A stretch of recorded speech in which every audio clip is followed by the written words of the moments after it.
परम शांति संग पूजे जिन्हें मुकुटहार किरीट लागे, इंद्रादिदेव अरूप मेरे लिए करे शांति सदा अनूप।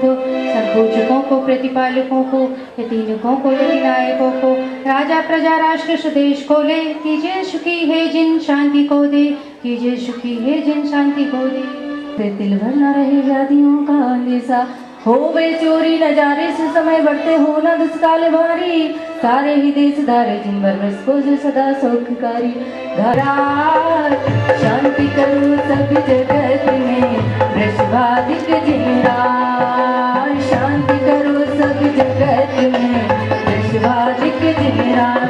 शास्त्रों का हो पठन सुखदा, लाभ सत्संगति का, सद्भक्तों का सुख तोलो से चरण जिनके मोक्ष जो न पाऊं, तब पद मेरे ही हमें मम है तेरे पुनीत चरणों में, तब लो लीन रहूं प्रभु जब लो न पाया मुक्ति पद में।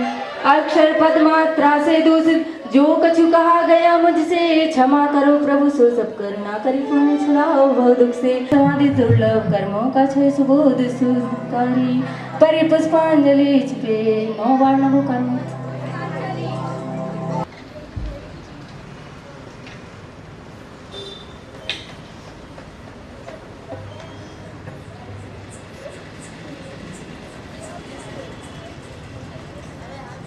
बिन जाने वा जान के रहे टूट जो तुम प्रसाद पे परम गुरु, सो सब पूर्ण हो नहीं जानू आहीन हूँ क्रियाहीन बिन रे, क्षमा करो रागों मुझे देव चरण की है।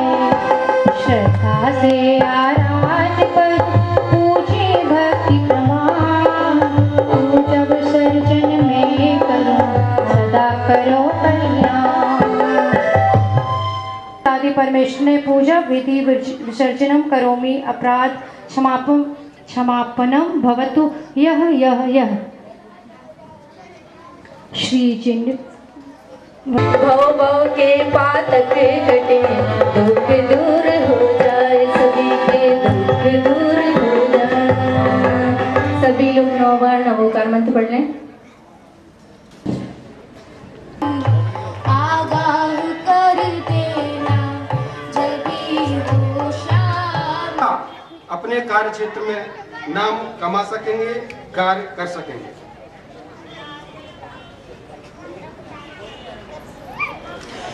पूज्य गुरुवर का आशीष कभी निष्फल नहीं होता है। साधु संतों की कमी कोई पाट नहीं सकता, ईश्वर भी इनके आशीषों को काट नहीं सकता। तपस्वी संत जिनके साथ होते हैं वो खुशनसीब होते हैं। साधु संत के आशीषों के हजारों हाथ होते हैं, जो कि आज इन बच्चों को विशेष रूप से मिलने वाला है। अब मैं परम पूज्य मुनिवर के चरणों में आदरांजलि विनयांजलि हेतु हमारे जैस के अध्यक्ष श्री वी.के. गोला को आमंत्रण देता हूं, आप आएं और जल्दी से विनयांजलि दें। हमारे चंद्रसागर जी महाराज की बहुत अच्छे। पोषण, स्वास्थ्य परीक्षण और शिक्षा और मनोरंजन, इन सभी का ख्याल रखा जाता है कि बच्चों को अच्छे से अच्छा और बेहतर वातावरण मिले और ये सब बच्चों को सुविधाएं उपलब्ध हों। लेकिन शासन हर काम में सफल नहीं हो पाता जब तक कोई का सहयोग न मिले, इसलिए हमने इसको जन सहयोग से जोड़ा और जन सहयोग से हमने इस कार्य को आगे बढ़ाने की कोशिश की और उसमें काफ़ी हद तक हम सफल रहे, क्योंकि लोगों ने दिल से योगदान दिया हमें। और आज नतीजा ये है कि हमारे सारे बच्चे काफ़ी अच्छे स्कूलों में पढ़ रहे हैं, काफ़ी अच्छी शिक्षा प्राप्त कर रहे हैं और मुझे उम्मीद है कि भविष्य में प्रगति भी बहुत करेंगे। मैं मुनिवर से विनय करूंगी कि बच्चों को आशीर्वाद दें, में आगे चलकर इतना नाम कमाएं और इतना अच्छा धन कमाएं कि अपने आगे दूसरे भाई बहनों की मदद कर सकें। धन्यवाद।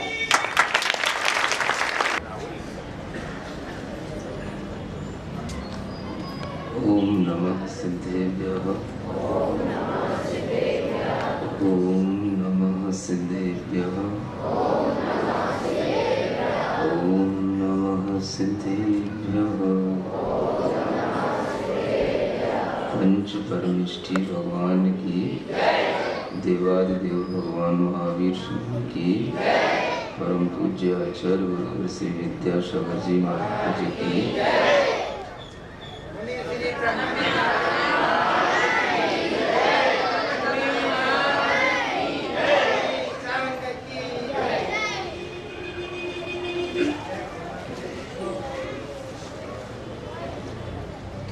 आज की ये सभा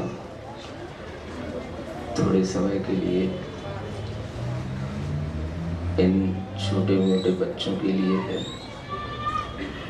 जिनमें सभी समुदाय के बच्चे बैठे हैं और सभी के अंदर कुछ सुनने की ललक भी है। सबसे बड़ी चीज अपने अंदर एक अनुशासन प्रियता होना चाहिए। सभी बच्चे जितने अच्छे ढंग से ये बाल संरक्षणी जो क्या है आश्रम, हाँ, बाल संरक्षण गृह के इन बच्चों का अनुशासन मैं देख रहा हूँ और इनके अनुशासन को देखते हुए मुझे अच्छा लगा कि उन्हें वहाँ पर घर में घर की तरह रखा भी जाता है, पढ़ाया भी जाता है और उन्हें अनुशासन भी सिखाया जाता है। यह एक अच्छी बात है और इनसे सीख लेना इन बच्चों को। सुन रहे हो ना? देखो अभी भी नहीं सुन रहे। ये कहते हैं कि अपने घर में बच्चे बहुत ऊधम मचाते हैं। इन्हें शायद इसलिए भी ये उद्यम करना आ रहा है कि इन्हें मालूम है कि ये हमारे लिए एक सुरक्षित स्थान है।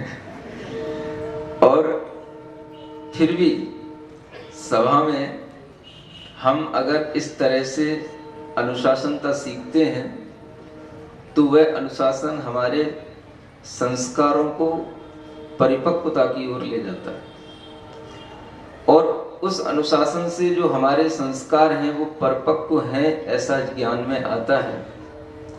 हर एक बच्चे के अंदर जो भावना रहती है वो यह रहती है कि हमें किसी भी तरह से डर ना लगे और वह डर से रहित होने के लिए ही उन्हें कहीं ना कहीं संरक्षण में रखा जाता है।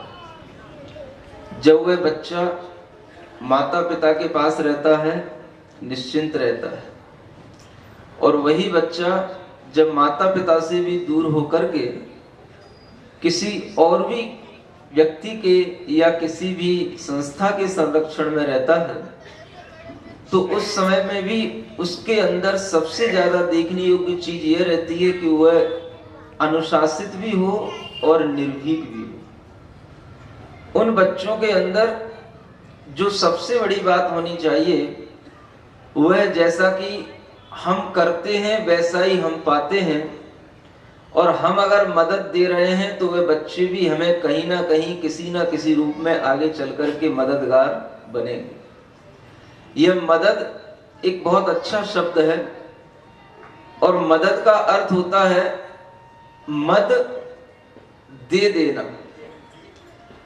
अपना मद, अपना प्राउड, अपना अहंकार हम देकर के ही किसी को मदद कर पाते।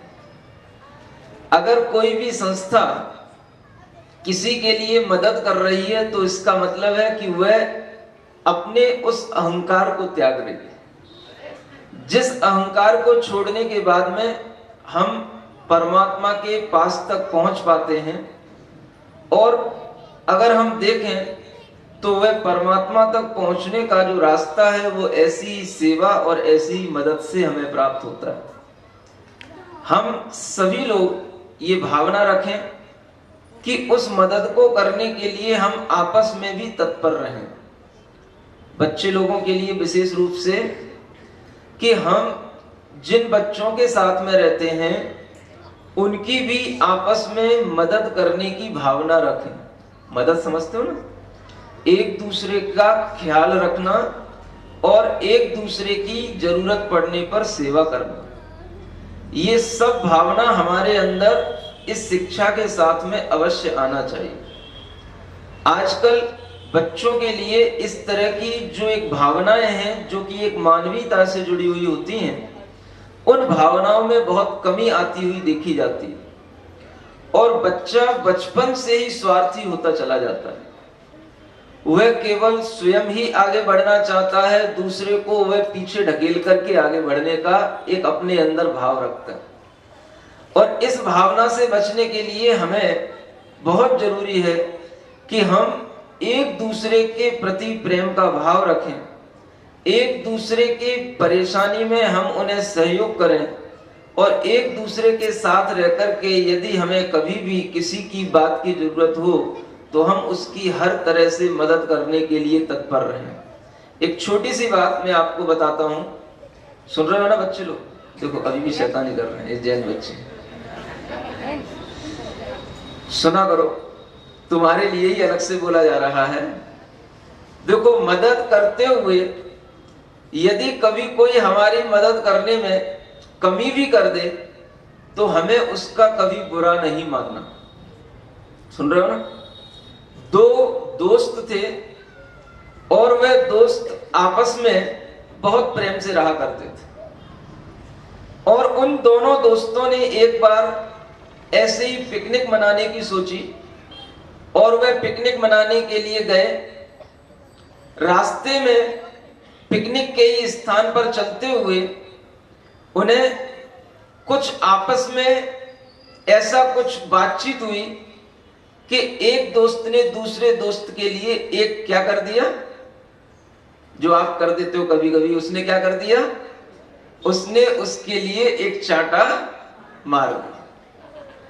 और जब उसने वो चांटा मारा तो जिसको चांटा लगा वह दोस्त होकर के भी सोच रहा है कि देखो आज इसने मुझे छोटी सी बात पर चांटा मार दिया। और उस समय पर वह दोस्त जो आपस में बैठे थे, खेल रहे थे, एक बालू के ढेर पर बैठे बैठे खेल रहे थे। और क्या करते हैं, जब बच्चे खेलते हैं तो कभी कभी बालू के घरौंदे बनाते हैं ना, और कभी कभी उस बालू के ऊपर ही अपनी उंगलियों से हम क्या करते हैं, कभी किसी का नाम भी लिख देते हैं। जब हम अपना नाम लिखते हैं तो उससे ये समझ में आता है कि हम अपने को बहुत चाहते हैं। सुन रहे हो? और जब हम किसी दूसरे का नाम उस बालू के ढेर पर लिखते हैं तो उससे ये समझ में आता है कि हम दूसरे को भी चाहते हैं। वे दोनों बच्चे जो आपस में दोस्त थे और वे एक दूसरे के प्रति बहुत अच्छा प्रेम भाव भी रखते थे और उनकी ये पहचान थी कि वह हमेशा एक दूसरे का नाम लिखा करते थे। अब जिस समय पर वो बालू में खेल रहे थे, एक दोस्त ने जब दूसरे दोस्त को मारा तो भी उसने उसका बुरा नहीं माना और उसने उस बालू के ढेर पर अपनी उंगली से उस दूसरे दोस्त का नाम लिख दिया। सुन रहे हो ना?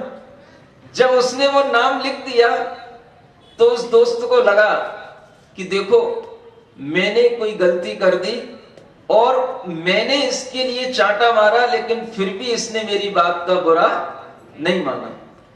कोई बात नहीं, उसे अपने दोस्त के लिए फिर से प्रेम भाव आया और उसने क्षमा मांगी और आपस में दोनों मिलकर के फिर खेलने लगे। और खेलते खेलते वह नदी के किनारे पर खेलने लगे और खेलते खेलते वह उस नदी के पानी के साथ भी खेलने लगे। सुन रहे हो ना? जब वह नदी के पानी के साथ खेलने लगे तो हुआ यह कि थोड़ा सा वह नदी में आगे बढ़े और उस नदी में आगे बढ़ने पर उन्हें ऐसा लगा, उसमें से जो एक दोस्त था जिसके लिए चांटा मारा गया था वो छोटा था, तो उसे ऐसा लगा कि मैं अब डूबने वाला हूं और उसने कहा कि दोस्त मुझे बचाओ मुझे बचाओ। तो उस दोस्त ने उसको पुनः बचाने के लिए खूब प्रयास किया और उसने उसको बचा लिया। और बचाने के बाद में वह उस नदी को पार करके पुनः अपने स्थान पर पहुंचे और वहां से गुजर रहे थे तो वहां पर बहुत सारा जंगल था और जंगल में वृक्ष भी होते हैं, पत्थर भी बड़े होते हैं। तो उस समय पर उस दोस्त ने जिसको कि बचाया गया था, उसने अपने दूसरे दोस्त का नाम, जिसने कि उसे बचाया था, उसका नाम उस पत्थर पर जिसे बोलते हैं ना टांकना, या खोद खोद करके उस पत्थर पर नाम अंकित करना। तो उसने अपने दोस्त का नाम उस समय पर पत्थर पर अंकित कर दिया। किसका? जो बड़ा दोस्त था जिसने उसको बचाया था। जब उसने वह नाम उस पर अंकित कर दिया तो उस बड़े दोस्त के अंदर और ऐसा भाव आया कि देखो मेरा ये दोस्त कितना अच्छा है, मेरे पहली बार मारने पर भी इसने मेरा नाम लिखा था, और मैंने जब इसको बचा लिया तब भी इसने मेरा नाम लिखा। लेकिन उसके मन में एक भाव आया कि पहले जो इसने नाम लिखा था वो ऐसा लग रहा था कुछ और भावों से लिखा हो, और बाद में जो इसने नाम लिखा है वो ऐसा लग रहा है कुछ और भावों से लिखा हो। तो उसने उससे पूछ लिया, क्यों भाई, एक बात बताओ, जब मैंने तुम्हें चांटा मारा था तो तुमने उस समय पर जो नाम लिखा, वह नाम तुमने बालू पर लिखा, उस समय पर तुम्हारे अंदर क्या भाव आ रहा था? और जब मैंने तुमको बचा करके इस नदी को पार कराया, उसके बाद में तुमने जो नाम लिखा, उस समय पर नाम लिखते हुए तुम्हें क्या भाव आ रहा था, मुझे थोड़ा सा बताओ। तो देखो, वे जो दोस्त थे उन दोनों के अंदर भी कितना ज्ञान और आपस में एक दूसरे की कितनी समझ, कि वह जो नाम लिखने वाला है वो कहता है कि मैंने जब आपका नाम बालू पर लिखा था तो यह सोच करके लिखा था कि जैसे आपने मुझे मारा, मुझे बुरा लगा, और उस बुराई के साथ में मैंने आपका नाम लिखा है, तो जैसे नाम बालू पर लिखा हुआ थोड़ी देर के बाद मिट जाएगा, ऐसे ही मेरे अंदर का वह थोड़ी देर आपके प्रति जो क्रोध भाव आया वह मिट जाए। इसलिए मैंने वह नाम उस बालू पर लिखा। उस समय पर भी वहां पत्थर थे, लेकिन पत्थर पर लिखने का मेरा भाव नहीं हुआ। और जब तुमने मुझे बचाया, और उस बचाने के बाद में जो मुझे लगा कि मुझे बहुत बड़ी मदद तुमने दी है, तो मेरा मन हुआ कि मैं हमेशा इस मदद को याद रखूं।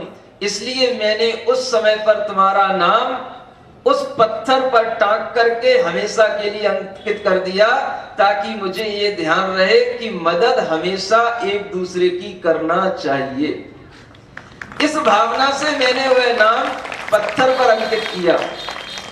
इस छोटी सी बात से हमें यह सीखना है कि हम आपस में एक दूसरे के साथ में रहते हैं, आपस में लड़ते भी हैं, झगड़ते भी हैं। लड़ते हैं ना, एक दूसरे को कभी मार भी देते हैं, लेकिन कभी भी एक दूसरे के प्रति इस तरह से अपने अंदर क्रोध का भाव या बुराई का भाव नहीं लाना कि हम उससे हमेशा बुरा ही मानते रहें और हमेशा उसके प्रति बुरा ही भाव रखें। अगर हमें एक दूसरे से क्षमा मांग करके और एक दूसरे की मदद करने का भाव बना रहेगा, तो हम अच्छे से कह सकते हैं और इन बच्चों के लिए भी आशीर्वाद दे सकते हैं कि ये बच्चे अगर अपने एक दूसरे की मदद के भाव से आगे बढ़ेंगे तो ये आगे चल करके बहुत अच्छा नाम भी कमाएंगे और बहुत अच्छे देश के नागरिक भी बनेंगे। यह इनके अंदर की जो भावना, कभी कभी क्या होता है, जो ज्यादा सद्भाव में पलते पुसते हैं वो बहुत उन्नति नहीं कर पाते। आप देखना कभी इतिहास उठाकर, और जिनके लिए किसी भी चीज की कोई कमी रहती है, कुछ अभाव रहता है, तो उस समय पर उनके अंदर कुछ विशेष गुण जागृत होता है और उनकी उस प्रज्ञा के माध्यम से कुछ ऐसे भी काम होते हैं जो बहुत अच्छे और देश की उन्नति के लिए सहयोगी होते हैं। तो ये बच्चे जो आगे चल करके अच्छा पढ़ रहे हैं, समाज का इन्हें सहयोग भी मिल रहा है, और समाज के सहयोग के साथ साथ इन्हें जो इस तरह से संस्कार भी मिल रहा है कि इन्हें कभी ना कभी कहीं ना कहीं गुरुओं के पास भी ले जाया जाता है, यह भी एक बहुत अच्छी प्रक्रिया है। और जो यहाँ पर ये जो ये ग्रुप है, यह भी आपके इस उज्जैन का एक अच्छा ग्रुप है क्योंकि इनके बारे में हमने पहले भी, जब से मैं यहाँ चातुर्मास में आया हूँ, इन्होंने जो सेवा देने का कुछ ना कुछ थोड़ा बहुत ये काम करते रहते हैं, और इनकी जो गतिविधियां मैं देख रहा हूँ वह एक तरह से जैन समाज के अंदर भी सेवा का भाव है यह बताना, और उस बात के लिए एक तरह से प्रैक्टिकली सामने आना।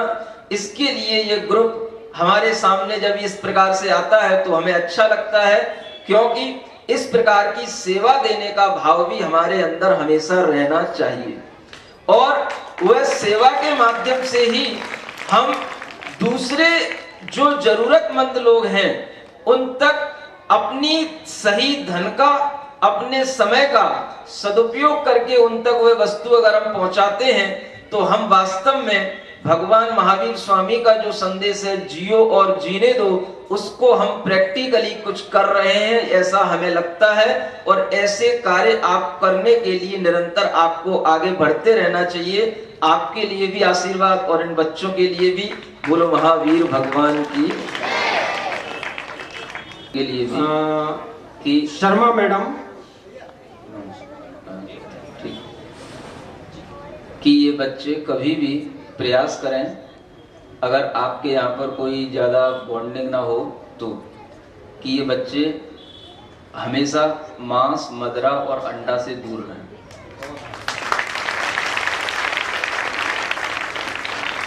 अगर हम जन सेवा ले रहे हैं तो ये हमारे ऊपर भी डिपेंड करता होगा कि हम बच्चों के लिए किस तरह से, हाँ ये बहुत अच्छा संस्कार रहेगा। और जो बड़े भी बच्चे हैं, हमने देखा नहीं था शायद बड़े बच्चे भी यहीं के हैं, जब वो यहाँ आए तो हमें ज्ञान में आया, तो ये बड़े बच्चे भी हमेशा के लिए इस तरह से संकल्पित रहें कि हम कहीं भी जाएं, कभी भी अंडा, मांस और शराब का सेवन नहीं करेंगे, ठीक है ना, सभी छोटे से लेकर बड़े बच्चों। दीदी पीछे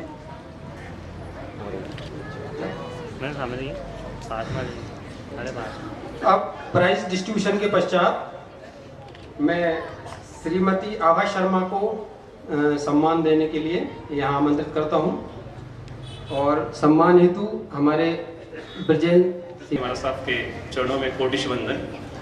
मुझे यहाँ वोट ऑफ थैंक्स के लिए बुलाया गया है। मैं सबसे पहले धन्यवाद देता हूँ यहाँ की चातुर्मास समिति को, जिन्होंने इतने शॉर्ट नोटिस में हमारे इस कार्यक्रम को सहारा और हमको ये कार्यक्रम करने के लिए अनुमति दी। आप धन्यवाद के पात्र हैं। साथ ही मैं आभार मानता हूँ जैन मित्र मंडल का, जिन्होंने इस प्रोग्राम की गंभीरता को लिया और हमारे उत्साह वर्धन किया। मैं धन्यवाद देता हूँ नारी चेतना मंडल, पंचायती मंदिर ट्रस्ट दोनों को। इन्होंने भी काफ़ी हमारा उत्साह बढ़ाया है और भविष्य में भी ऐसे प्रोग्राम करने का हमको आश्वासन दिया है। साथ ही में विशेष रूप से मैं धन्यवाद देता हूँ मैडम आभा शर्मा, जिन्होंने हमारे इस प्रोग्राम को इतने शॉर्ट नोटिस में इतना अथक प्रयास करके बच्चों को इकट्ठा किया है और यहाँ आके इस कार्यक्रम की शोभा बढ़ाई है। लास्ट बट नॉट, मैं अरिहंतों को नमस्कार करता हूँ। मैं अरिहंतों की शरण स्वीकार करता हूँ। नमो सिद्धानम।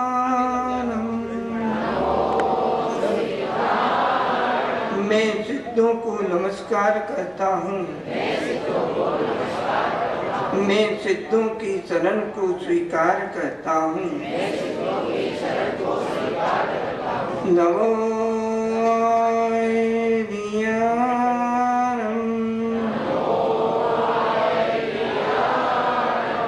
मैं आचार्यों को नमस्कार करता हूँ। मैं आचार्यों की शरण को स्वीकार करता हूँ। नमो वज्रायानम।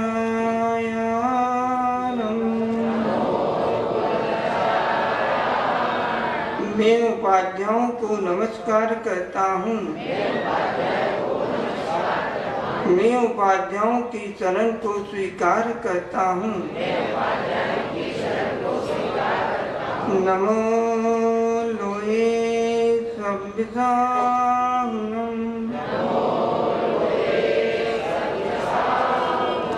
मैं लोक के सर्व साधुओं को नमस्कार करता हूँ।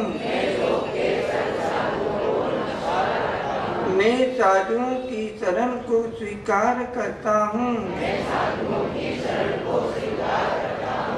तीन काल के जनवरा, तीन काल के सिद्ध, तीन काल के मुनिवरा, बंधु लोक प्रसिद्ध।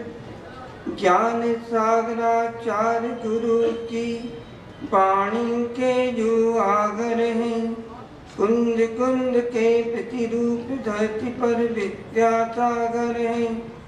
चौथे युग के ऋषिराजों की चर्या में इख्यात रहे, ऐसे ऋषि मुनि के चरणों में मन मात टेक रहे। देवादिदेव आदिनाथ भगवान की जय। देवादिदेव पारसनाथ भगवान की जय। देवादिदेव भगवान महावीर स्वामी की जय। आचार्य गुरु विद्यासागर जी महाराज की जय। उनके गुरु महाराज आचार्य ज्ञान सागर जी महाराज की जय।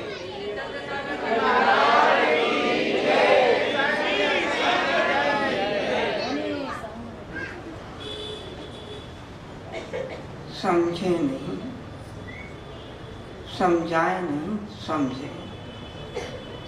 आज आदमी समझने के लिए तैयार नहीं। प्रत्येक आदमी दूसरे को समझाने लगा। एक बार भी हमें ये समझ पैदा हो जाती है कि समझाने का अधिकार किसे प्राप्त है। कभी विचार किया? समझाने का अधिकार किसे प्राप्त है? डांटने का अधिकार किसे प्राप्त है? सलाह देने का अधिकार किसे प्राप्त है? घर में जो माता पिता होते हैं उन्हें अधिकार है समझाने का, उन्हें अधिकार है डांटने का। तुम्हारे कान को घुमाने का अधिकार उन्हें है। तुम्हारे कान को पकड़ के घुमाने का अधिकार, जिसे बचपन में कहते थे बेटा कान में चाबी भर दूंगी यदि तुम गलत रास्ते पे गया। ये अधिकार माता पिता को है, लेकिन ये अधिकार माता पिता के हाथ से छिन गया है। और आज प्रत्येक व्यक्ति समझाने के लिए तैयार है। प्रत्येक व्यक्ति कान में चाबी देने के लिए तैयार है। बोलो ऐसे में क्या होगा? कोई समझ पाएगा क्या? जिसका अधिकार है, जिसका कार्य है, वो करता है तो उसका प्रभाव पड़ता है। और प्रत्येक आदमी इसी कार्य को करने लगेंगे तो वो प्रभावहीन हो जाएगा, उसका कोई प्रभाव नहीं पड़ेगा। कोई घबराने की बात नहीं, अपना माइक हमेशा चालू है। प्रभाव उसका पड़ने वाला है जो व्यक्ति अपने उस कर्तव्य का पालन करते हुए चलता है।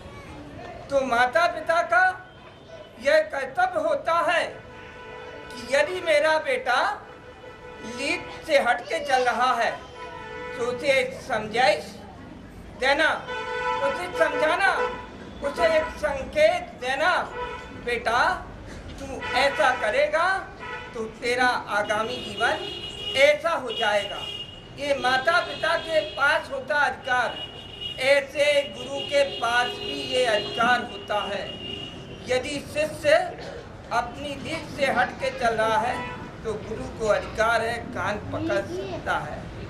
ये मत समझना कि वे अहिंसा महाव्रत के धारी हैं फिर भी, लेकिन उस शिष्य के लिए उनके अंदर भाव क्या है? इसे मार पे लगाने का भाव है। माँ जब बच्चा नहीं मानता, अब तो आजकल क्या है, चूल्हा ही नहीं है, लकड़ी नहीं है।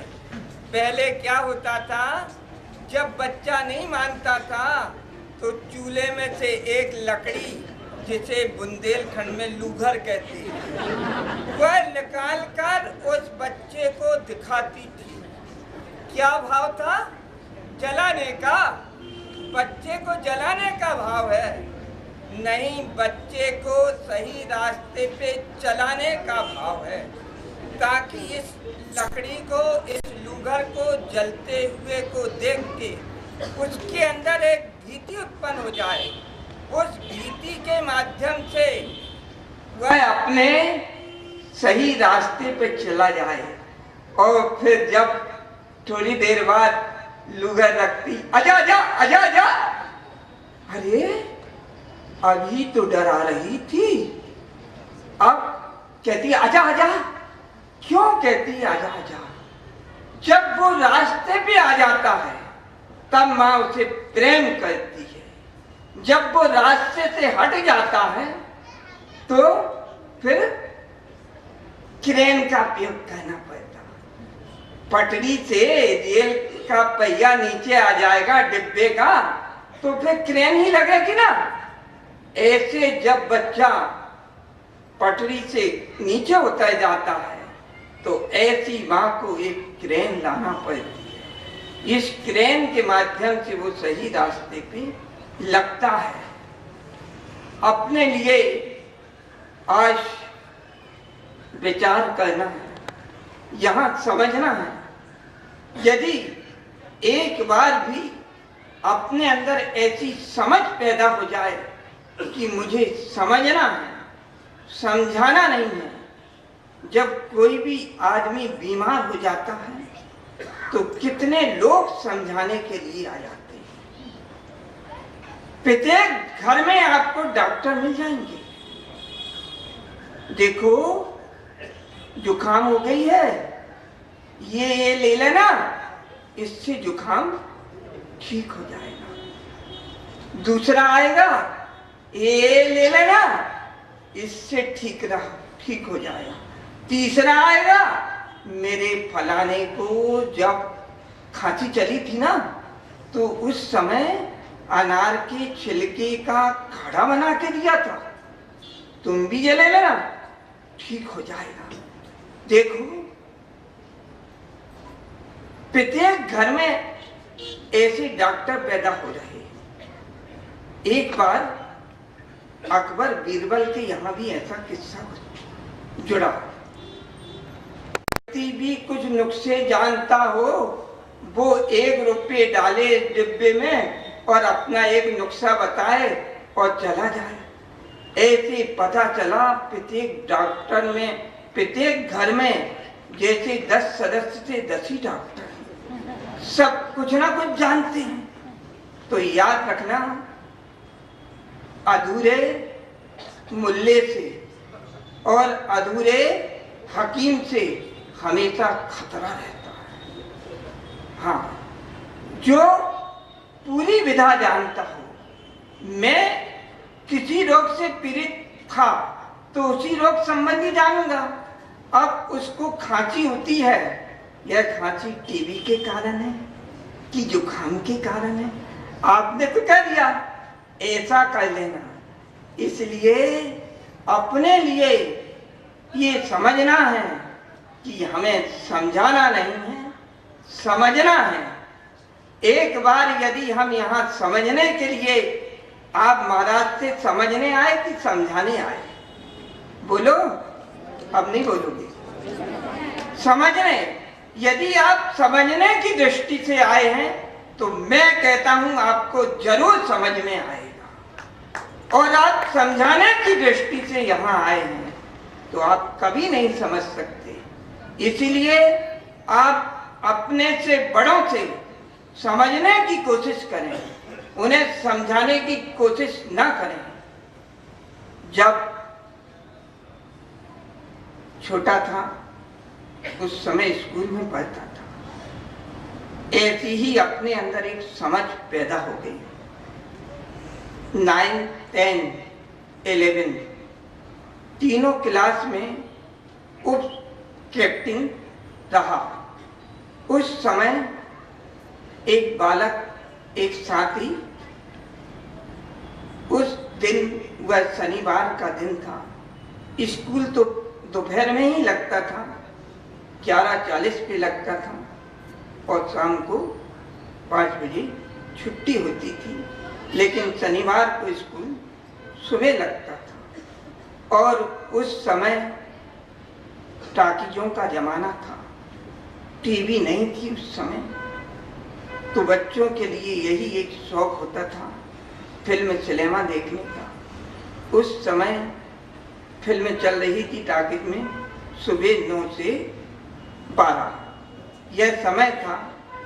वह 9 बजे लंच हुआ और क्लास से एक लड़का अपनी बुक की पॉलिथीन लेके भागने लगा, कहाँ टाकीज की हो। तो जब मुझे देखने में आ गया, देखो ड्यूटी भी बहुत महत्वपूर्ण होती है। आदमी को जिस पद पे रखा है, यदि उस पद के अनुसार वो काम करता है तो उसका पद शोभा को प्राप्त होता है। ड्यूटी में काम चोरी नहीं होना चाहिए। तो जब ड्यूटी ही मिली है अपने लिए, जब ये जा ही रहा है, तो उसकी बुक मैंने उसके हाथ से वापस छीन ली। क्या हुआ, मैंने उसे समझाने की कोशिश की ना, इसलिए तो उसके हाथ से छीनी, तो उसने मेरी कॉलर को पकड़ लिया। अब कॉलर पकड़ लिया तो शर्ट क्या हो गई, फट गई। अब घर में जाऊंगा, पिताजी कहेंगे सब मालूम है किस लिए जाता है स्कूल। कैसे पता हो गया? जो शर्ट फटी हुई है उसको देख के ज्ञात हो गया किस लिए स्कूल जाता है। झगड़ा करने जाता है, पढ़ने नहीं जाता। मैंने फीस बढ़ी है, मैंने तुम्हें पुस्तकें दी है, मैंने तुम्हें साइकिल दी है, मैंने तुम्हें ड्रेस दी है, इसलिए दी क्या तुम जाके झगड़ा करो। देखो समझाने से ये मिलता है कि शर्ट फट गई। अब अंदर भीति उत्पन्न हो रही है कि घर में जाऊंगा पिताजी को क्या कहूंगा। पिताजी तो यही समझेंगे कि मैंने तुम्हें स्कूल भेजा, ये दिया वो दिया, इसलिए दिया। फिर उससे मैंने कहा तुम प्रिंसिपल के पास चलो। ठीक है चलो। वो भी एक टीचर का लड़का था और उसको प्रिंसिपल रूम में ले गए और वहां जाके सबसे पहले अपने गुरुजन हैं, अपने बड़े जन हैं, वहां जाके उनके चरण स्पर्श किए। चरण छूने के बाद कहा सर 9th एच के विद्यार्थी हैं हम दोनों, और मैं वहाँ उप कैप्टन हूँ और यह राजेश जैन है, एटी के जैन सर के सुपुत्र हैं, और आज यह फिल्म देखने के लिए जा रहे थे और मुझे ज्ञात हो गया। मैंने इनकी बुक को हाथ से छीन लिया। इन्होंने मेरी बदले में कॉलर पकड़ के मेरी शर्ट को फाड़ दिया। अब मैं सोच रहा घर में क्या जवाब दूँ, इसलिए मैं आपके पास आया। मैंने कहीं गलत तो नहीं किया। तो सर ने सबसे पहले मेरी पीठ को थपथपा दिया। मेरे प्रोत्साहन के लिए उनने मेरी पीठ को थपथपा दिया और फिर बाद में उन्होंने बोला देखो जैन साहब ने उसके लिए कहा देखो जैन, और मेरे लिए कहा जैन साहब ने आपकी बुक आपके हाथ से ले ली, ये बाद में आपको बुक वापस देती। इन्होंने आपके अंदर एक समझाइश पैदा करने के लिए इन बुकों को ले लिया ताकि आप गलत रास्ते पे ना जाएं। इनका आपकी बुक के हड़प करने का, चोरी करने का या अपने पास रखने का भाव नहीं था।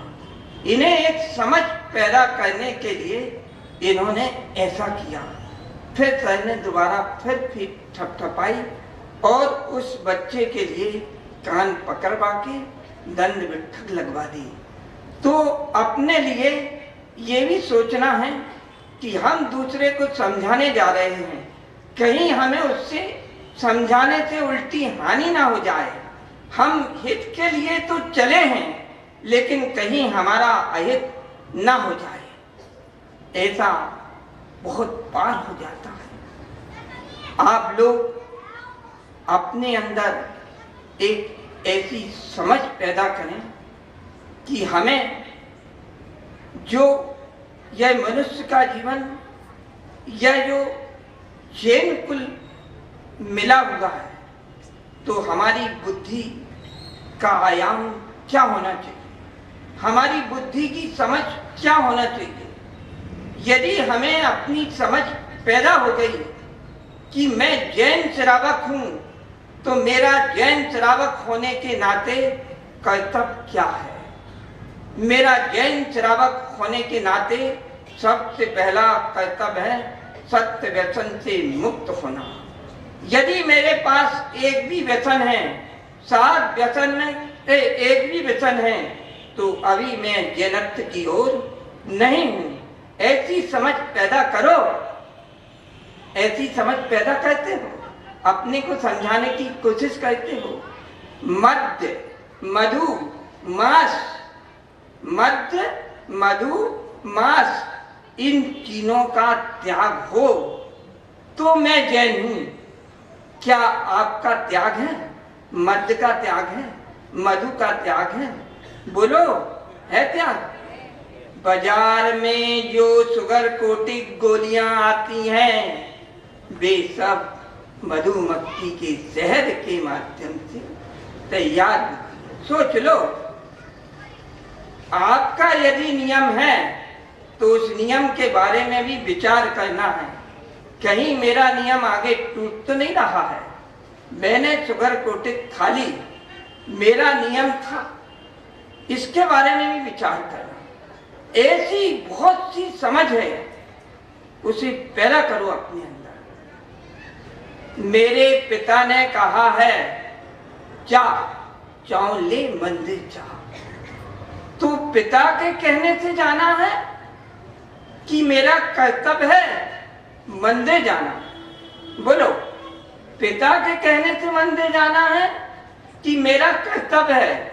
मैं जैन कुल में उत्पन्न हुआ हूं, तो ऐसी समझाइश अंदर पैदा करूं। मेरा कर्तव्य है पहले स्नान करके और जैन देव के दर्शन करने जाना, और यदि गुरु विराजमान है तो पहले गुरु का दर्शन करना, पहले देव का दर्शन करना, फिर गुरु का दर्शन करना, फिर तीसरे शास्त्र का दर्शन करना।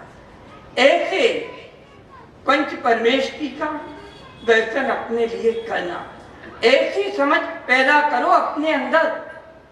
दूसरे को तो समझाते समझाते बाल पक गए, बूढ़े हो गए, हाथ में लाठी आ गई, लेकिन अपन न समझ पाए। यदि अपन समझ गए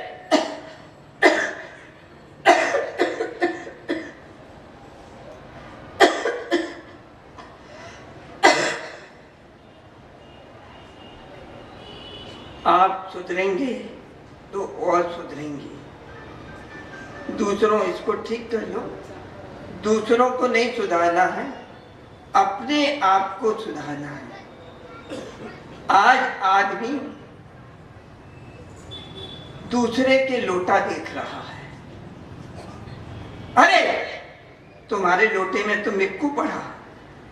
वो कहता भैया अपना लोटा देख लो, कहीं गधा तो नहीं पड़ा उसमें। अपना लोटा छानने की ओर दृष्टि नहीं है।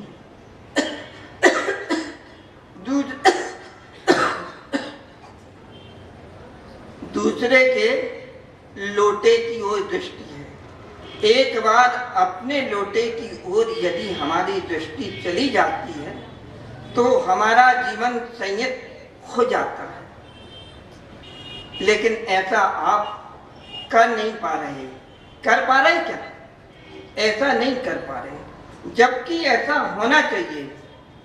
यदि आप श्रावक हैं, आप जैन हैं, तो आपका धर्म है कि आप मंदिर जाएं भगवान का दर्शन करें, उनका पूजन करें, उनका अभिषेक करें और गुरु महाराज आपके यहाँ उनका दर्शन करें।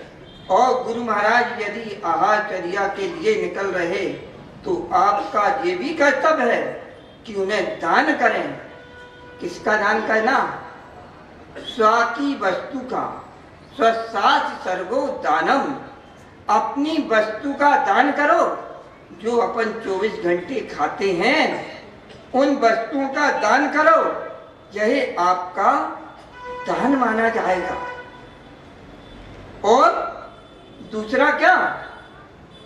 तत्पाल सूत्र में एक सूत्र है, परवदेश नाम। यदि दूसरे की वस्तु हम देते हैं तो यह परवदेश नाम का दोष है। उसकी वस्तु देने का अधिकार हमारे पास नहीं है। आप बंदे जाते हैं, दर्शन करने जाते ना, पेटी में पैसे डालते हैं, किसकी जेब से निकाल के डालेंगे? बोलो, अपनी जेब से। और दूसरे की जेब से निकाल के डालोगे तो पकड़ लेगा वहीं वो, है ना? तो मतलब क्या हुआ? अपनी वस्तु का दान होता है।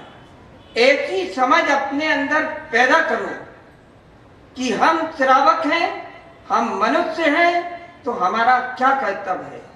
हम मनुष्य हैं तो हमारा सारे मनुष्यों के प्रति, सारे प्राणी मात्र के प्रति दया का भाव रखना, ये अपनी समझ होना चाहिए।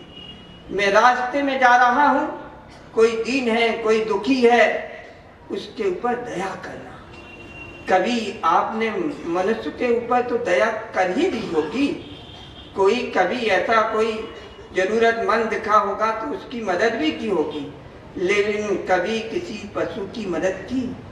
कोई गाय का बच्चा, कोई कुत्ते का बच्चा, कोई बकरी का बच्चा, कोई बकरी तड़प रही थी, मैं कर रही थी, उसकी मैं को समझने का प्रयास किया? ये लगातार 10-20 मिनट से मैं कर रही है, आखिर क्या कारण है? जरा देख तो लेता। आज संडे का दिन था, आज ड्यूटी नहीं गया, आज बकरी मैं कर रही थी, तो आज संडे के दिन ही देख लेता, संडे के दिन ही अपने अंदर एक समझ पैदा कर लेता। लेकिन नहीं, तुम ऐसी समझ नहीं पैदा कर सकते, नहीं कर पाते। तुम्हें तो समझाने में आनंद आता है, तुम्हें तो डांटने में आनंद आता है। जब तुम्हें कोई डांट दे तो नानी याद आ जाएगी, हाँ, फिर समझ में आ जाएगा। याद रखना, जिसका अधिकार है उसके पास ही उसका अधिकार रहना चाहिए, तब उसके पद की एक गरिमा होती है, उसके पद की एक शोभा होती है। हमने अनेकों बार जिनवाणी को पढ़ा, शास्त्र को पढ़ा। शास्त्र को पढ़ने के बाद, शास्त्र को पढ़ने के बाद में यदि हम उस शास्त्र के कथन के अनुसार रास्ते पे चलते हैं, उसके अनुसार आचरण करते हैं, तो ये हमारे अंदर समीचीन समझ है, सही समझ है। एक मुनिराज, उनका नाम प्रबुद्ध सागर जी मुनि महाराज, उन्होंने अपने जीवन में बड़े बड़े ग्रंथ, सचखंडागम, लब्धि सार, छपना सार, सारे ग्रंथों का अध्ययन कर लिया। अध्ययन करने के बाद ही उनके अंदर एक ऐसी समझ पैदा हुई कि हमने जिस ज्ञान को हासिल किया है, इस ज्ञान का प्रयोग करना चाहिए। किसी ने MBBS का कोर्स कर लिया, डॉक्टर बन गया। अब डॉक्टर बनने के बाद वो घर में बैठ जाए तो उसकी विद्या कार्यकारी नहीं होगी। उसकी विद्या कार्यकारी कब होगी? जब वह उसका प्रयोग करेगा। ऐसे उन्होंने शास्त्र का अध्ययन कर लिया, लेकिन यदि वो कार्य रूप में परिणत नहीं हुआ तो वह शास्त्र का ज्ञान हो जाएगा, वह आचरण का ज्ञान नहीं होगा। तो उन्होंने ये समझ पैदा की और उनके अंदर ऐसी समझ पैदा हुई, वह समझ उनके वैराग का कारण बनी और उन्होंने मुनि दीक्षा आचार्य गुरुदेव विद्यासागर महाराज से मुनि दीक्षा ले ली। ऐसी समझ पैदा करो तुम अपने अंदर। ऐसी समझ यदि जिस दिन तुम्हारे अंदर पैदा हो गई, समझ लेना तुम सही रास्ते पे चल रहे हो।